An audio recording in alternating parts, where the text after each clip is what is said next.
Hello दोस्तों, आप सबका स्वागत है मेरे चैनल पे। आज हम सीखेंगे कि ASP.NET को रेजर पेजेस में मॉडल आइटम्स में लूप कैसे करें।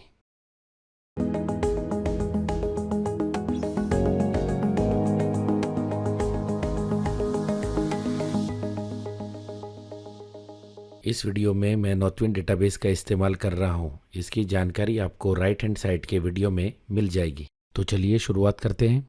सबसे पहले मैं एंटिटी फ्रेमवर्क के पैकेज को इंस्टॉल करूँगा। उसके लिए मैं टूल्स में जा रहा हूँ, NuGet package manager console, और यहाँ कंसोल ओपन होने पर मैं कमांड को पेस्ट करूँगा। अब हम हमारे प्रोजेक्ट में एक मॉडल क्लास ऐड करेंगे। तो आप देख सकते हैं ऐड न्यू आइटम डायलॉग से मैंने क्लास सेलेक्ट की है। अब मैं सुटेबल नाम दूंगा इसे। मैं इसे नाम दे रहा हूँ कस्टमर, क्योंकि मैं यहाँ पर नॉर्थविंड डेटाबेस के कस्टमर्स टेबल का इस्तेमाल करने वाला हूँ। अब यहाँ पर मैं कुछ प्रॉपर्टीज ऐड करूंगा, और यहाँ पे ध्यान रखने वाली बात यह है कि आप जो भी प्रॉपर्टी बना रहे हैं उसका डेटा टाइप और उसका नाम बिल्कुल ही कॉलम के डेटा टाइप और कॉलम के नेम से मैच करना चाहिए। जैसे कि आप देख सकते हैं यहाँ पर कस्टमर आईडी प्रॉपर्टी है, तो उसका कॉलम का नाम भी कस्टमर आईडी होगा। और क्योंकि डेटा टाइप स्ट्रिंग है तो उस तरह से डेटाबेस में वो या तो वेरकेर होगा या एन वेरकेर होगा। आप देख सकते हैं मैंने कुछ और प्रॉपर्टीज भी बना दी है जिन्हें मैं इस्तेमाल करना चाहता हूँ। यहाँ पर ज़रूरी नहीं है कि आप जितने कॉलम्स हो उतनी ही प्रॉपर्टीज बनाएं, जितनी आपको इस्तेमाल करनी है उतनी आप प्रॉपर्टीज बना सकते हैं, और बाद में चाहे तो ऐड भी कर सकते हैं या निकाल भी सकते हैं।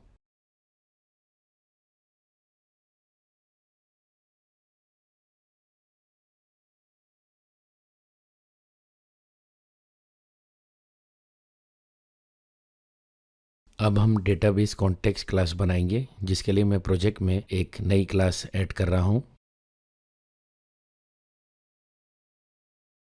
इस क्लास का नाम मैं दूंगा DB कॉन्टेक्स्ट, यानी DB-CTX शॉर्ट हैंड में। ये क्लास हमारे एंटिटी फ्रेमवर्क के डेटाबेस ऑपरेशंस को हैंडल करेगी, और एक तरह से ये एक बिजनेस क्लास है।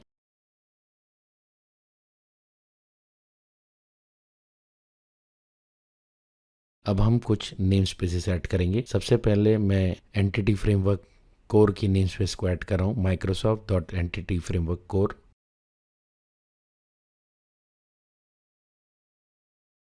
उसके बाद मैं मॉडल्स की नेम स्पेस को ऐड कर रहा हूँ, क्योंकि हमें यहाँ पर मॉडल क्लास को इस्तेमाल करना है। अब हम यहाँ पर डेटाबेस कॉन्टेक्स्ट यानी DB कॉन्टेक्स्ट क्लास को इनहेरिट करेंगे, जो entity framework core name space को बिलोंग करती है। अब मैं डेटाबेस कॉन्टेक्स्ट क्लास का एक कंस्ट्रक्टर बना रहा हूँ।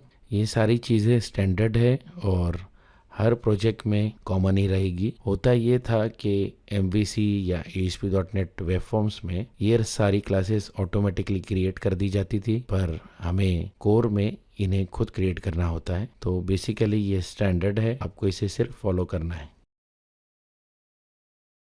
अब मैं एक प्रॉपर्टी बना रहा हूँ जो कि DB सेट कलेक्शन को बिलोंग करती है। ये प्रॉपर्टी हमारे कस्टमर्स के रिकॉर्ड को होल्ड करेगी, यानी जब हम डेटाबेस से रिकॉर्ड लेकर आएंगे तो वो इस प्रॉपर्टी में या इस DB सेट कलेक्शन में होल्ड करेंगे। आगे बढ़ने से पहले मैं आपको बताना चाहूँगा कि इस वीडियो पर आर्टिकल मैंने ऑलरेडी पोस्ट कर दिया है। डिस्क्रिप्शन में दी गई लिंक के जरिए आप उसे जाकर चेक कर सकते हैं।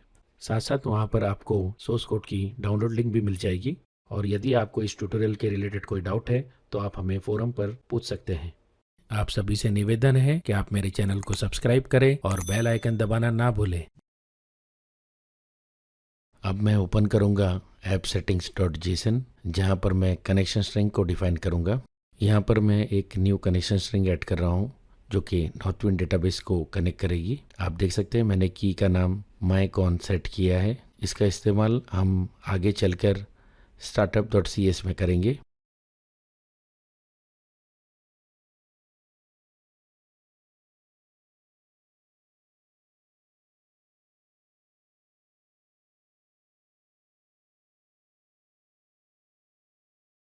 अब मैं startup.cs फाइल को ओपन करूंगा और सबसे पहले मैं यहाँ पर एंटिटी फ्रेमवर्क कोर की नेमस्पेस को ऐड करूंगा।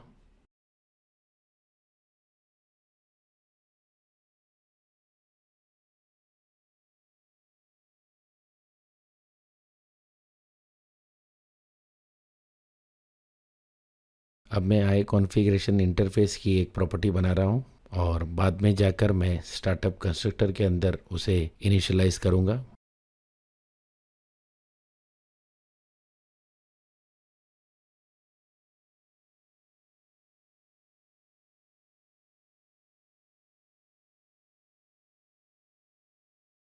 अब स्टार्टअप कंस्ट्रक्टर के अंदर मैं प्रॉपर्टी को इनिशियलाइज करूँगा। अब चलते हैं कॉन्फ़िगर सर्विसेज मेथड के अंदर। यहाँ पर सबसे पहले मैं services dot add MVC function को कॉल करूँगा क्योंकि हम MVC का इस्तेमाल कर रहे हैं।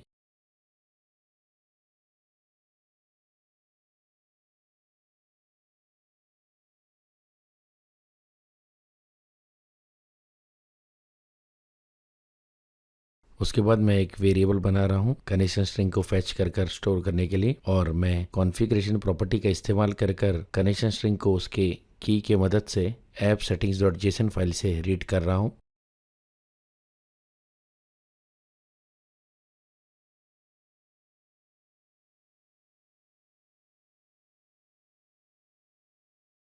अब मैं services dot add DB context method का इस्तेमाल कर रहा हूँ और इस मेथड के ज़रिए हम सेट करेंगे कि हम कौन सा डेटाबेस यूज़ कर रहे हैं और कौन सी कनेक्शन स्ट्रिंग यूज़ कर रहे हैं।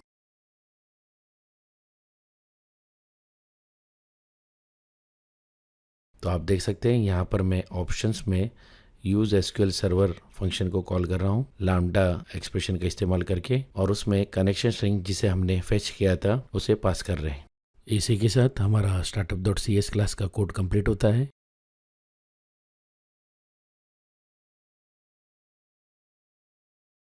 अब हम चलते हैं इंडेक्स मॉडल क्लास में जहाँ पर हम बाकी की प्रोग्रामिंग करेंगे। सबसे पहले मैं यहाँ पर एक प्राइवेट प्रॉपर्टी बना रहा हूँ DB कॉन्टेक्स्ट क्लास की। अब यहाँ पर हम डिपेंडेंसी इंजेक्शन टेक्निक का इस्तेमाल कर DB कॉन्टेक्स्ट को कंट्रोलर के अंदर इंजेक्ट करेंगे।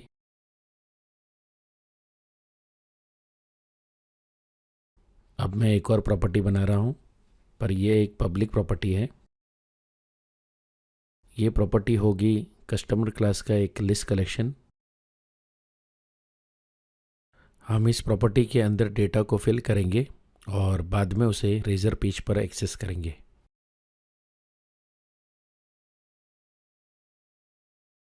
अब मैं एक हैंडलर मेथड बना रहा हूँ जिसका नाम मैं दूंगा ऑन गेट। जैसा कि इसका नाम है, ये गेट कॉल पर कॉल होगा, यानी कि जब ब्राउज़र में URL एक्सेस होगी तब ये हैंडलर मेथड कॉल होगा।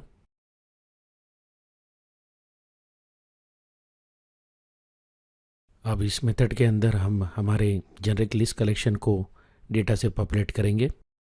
तो आप देख सकते हैं मैं एक लिंक क्वेरी लिख रहा हूँ जिस पर मैं डेटाबेस कॉन्टेक्स्ट के कस्टमर्स प्रॉपर्टी से डेटा फैच कर रहा हूँ, और यहाँ पर आप देख सकते हैं मैंने टेक फंक्शन का इस्तेमाल करके 10 रिकॉर्ड्स को एक्सेस किया है। फाइनली इस लिंक क्वेरी के रिज़ल्ट को मैं जेनरिक कलेक्शन में कन्वर्ट कर दूंगा टू लिस्ट फंक्शन का इस्तेमाल करके, और इसी के साथ हमारा इंडेक्स मॉडल क्लास का कोड कंप्लीट होता है।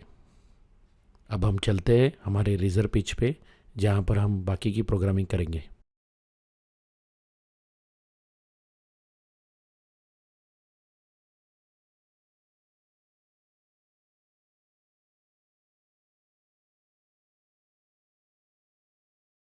सबसे पहले मैं मॉडल्स की नेमस्पेस को इनहेरिट कर रहा हूँ।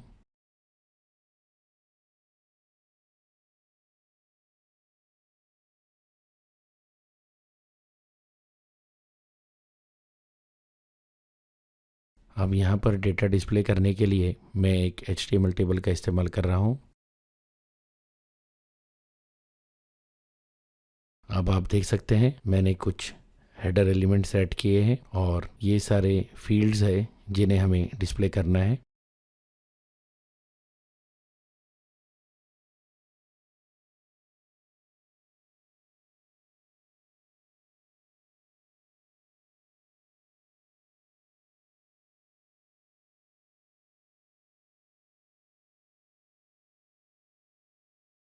अब मैं एक फॉर ईच लूप का इस्तेमाल कर रहा हूँ और इसे हम कस्टमर्स कलेक्शन पर यानी कि हमारे मॉडल पर घुमाएंगे। इस लूप के अंदर मैं टेबल रोज को ऐड करूँगा।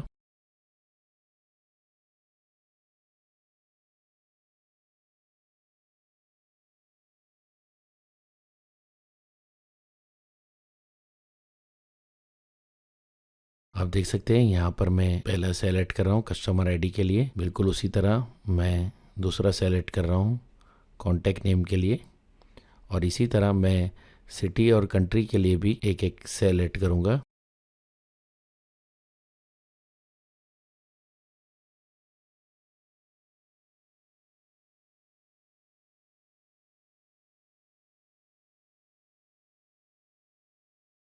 तो चलिए हमारा प्रोग्राम रेडी होता है। अब हम इसे रन कर चेक कर सकते हैं। आप देख सकते हैं यहाँ पर रिकॉर्ड्स डिस्प्ले हो रहे हैं, वो भी टेबल फॉर्मेट में। तो इसी के साथ हम वीडियो के अंत में आते हैं। आज हमने सीखा कि किस तरह हम एंटिटी फ्रेमवर्क का इस्तेमाल करके एसक्यूएल सर्वर डेटाबेस से कनेक्ट कर सकते हैं और डेटा फेच कर डिस्प्ले कर सकते हैं। आपका बहुत बहुत शुक्रिया वीडियो देखने के लिए। प्लीज़ लाइक शेयर और सब्सक्राइब करें। जल्दी मिलेंगे अगले वीडियो में।